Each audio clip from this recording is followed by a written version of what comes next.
महाब्रह्म महिमा लेख, गुरु ब्रह्म महिमा लेख। त्वं हि न पिता वसु त्वं माता सतक्रतो बभूविथ। महाब्रह्म महिमा लेख, गुरु ब्रह्म महिमा लेख। आज हम लोग यज्ञ के महिमा के विषय में चर्चा करेंगे।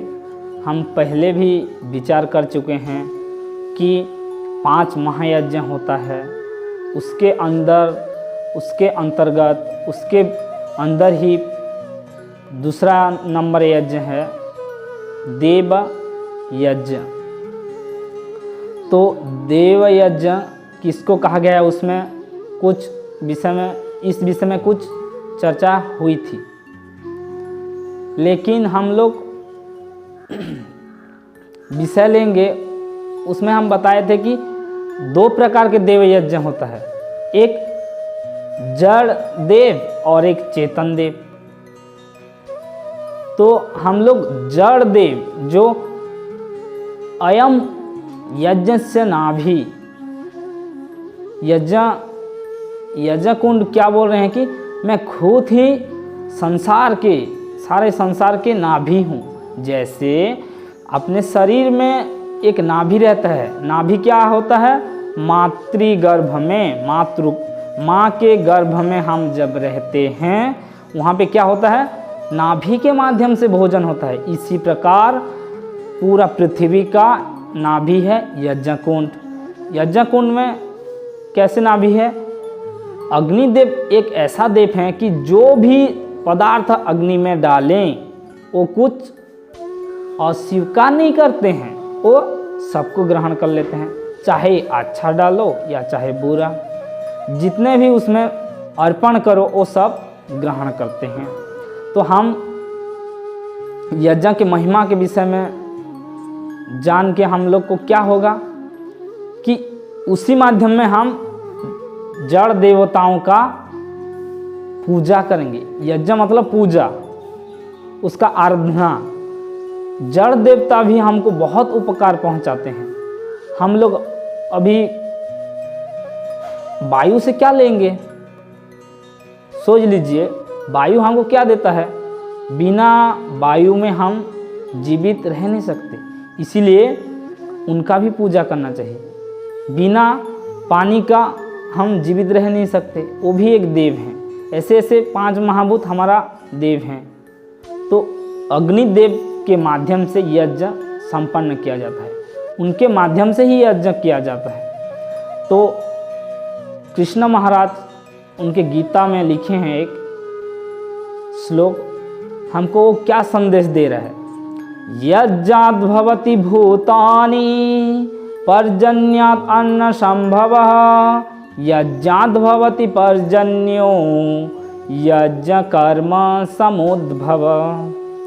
ये श्लोक क्या संदेश दे रहा है, यज्ञाद् भवति भूतानि, यज्ञ से क्या होता है, बादलें बनते हैं।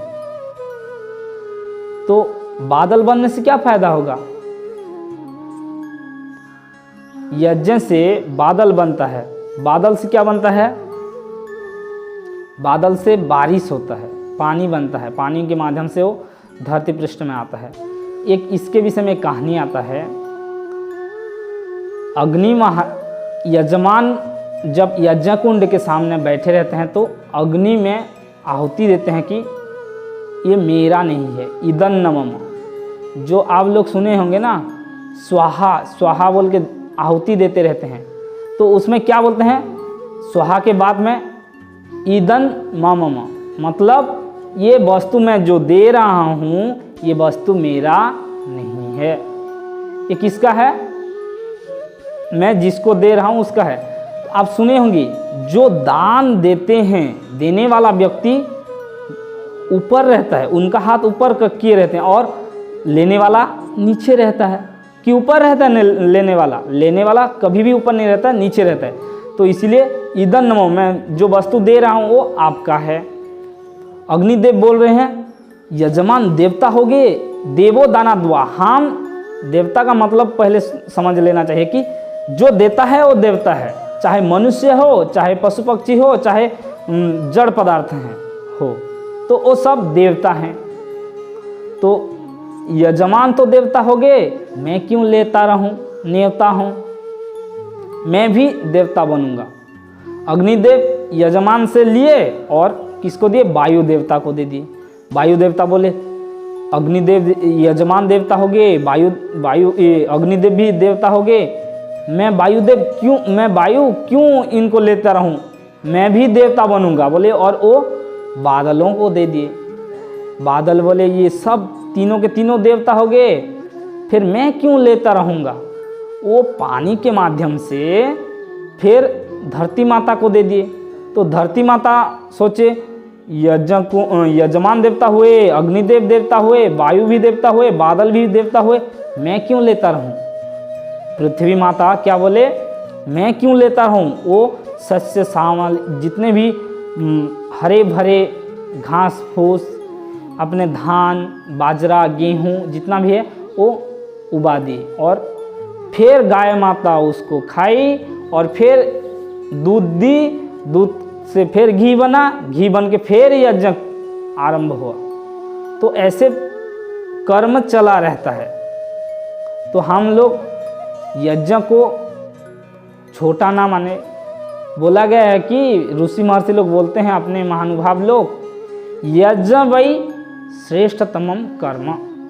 संसार में जितने भी कर्म हैं सबसे श्रेष्ठ कर्म है यज्ञ। तो हम यज्ञ करें। सिर्फ यज्ञ कुंड को हम बना के उसमें लकड़ी, उसमें घी सामग्री डाल के यज्ञ करें, ऐसा बात नहीं है। यज्ञ हर एक परोपकार कार्य, हर कार्य जो भी परोपकार हो, पुण्य काम हो, वो कार्य क्या होता है, यज्ञ कहलाता है। तो हम प्रत्येक दिन एक एक यज्ञ करें, चाहे शारीरिक यज्ञ हो, चाहे मानसिक यज्ञ हो, चाहे दैनिक यज्ञ हो, यज्ञ कुंड का यज्ञ हो, वो हर दिन करना चाहिए। तो हम लोग शपथ लें कि यज्ञ करें, क्योंकि इसमें बताया गया है वेदों में, यज्ञ वही श्रेष्ठतमम कर्म। तो हम लोग प्रतिज्ञा लें, यज्ञ को प्रारंभ करें और उसके विषय में हम लोग जानें और अपने गृहस्थ जीवन में लाभदायक लाभवान बने और अपने परिवारों को सुखी रखें। फिर हम लोग यज्ञ करेंगे, करवाएंगे, एक दिन आपको कैसे यज्ञ करते हैं बताएंगे। आज इतना ही रखते हैं। इति महाब्रह्म महिमा लेख। फिर अगले एपिसोड में मिलेंगे।